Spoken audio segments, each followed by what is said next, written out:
This is a short explanation of how to set up a table loom for weaving. First, you start with the warping mill. You need first of all to determine the length of your fabric and the width of your fabric.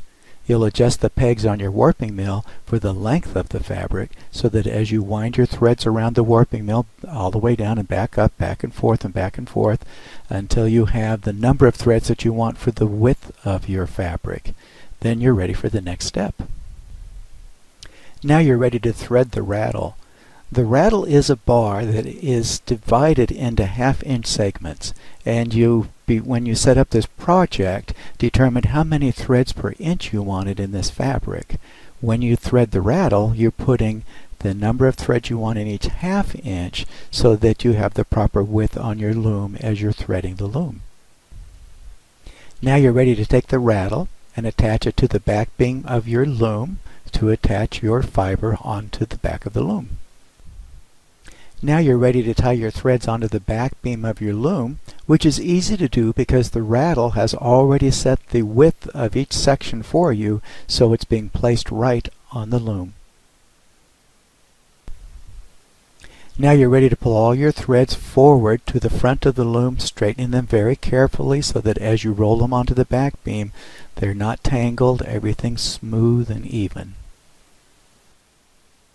Now we're going to use the handle and ratchet on the back beam to roll the threads onto the back beam.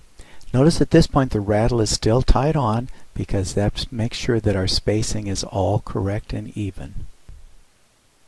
Now you're going to thread the heddles. Each individual thread needs to be pulled through the heddle, which is a cord that's connected to each of the 8 shafts on the loom.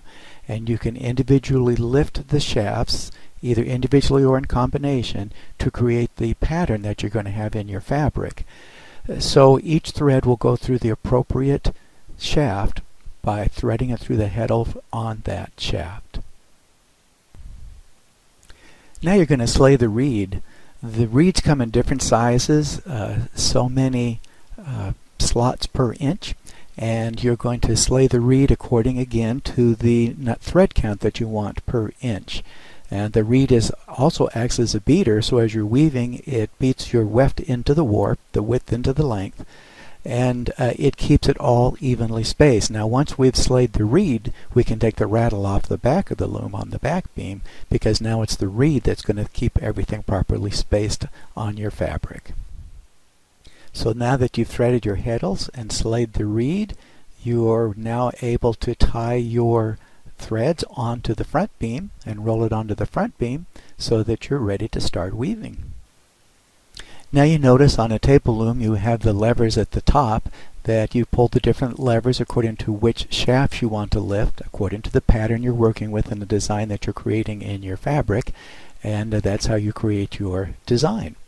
If you had a large floor loom, you would have treadles, which are floor pedals, which would do the same thing. But either way, that way you create your design in your fabric. You just keep weaving until you're done. This is just an example of a few of the things that I've woven. Weaving really is a fun hobby, and I hope I've inspired you to try it.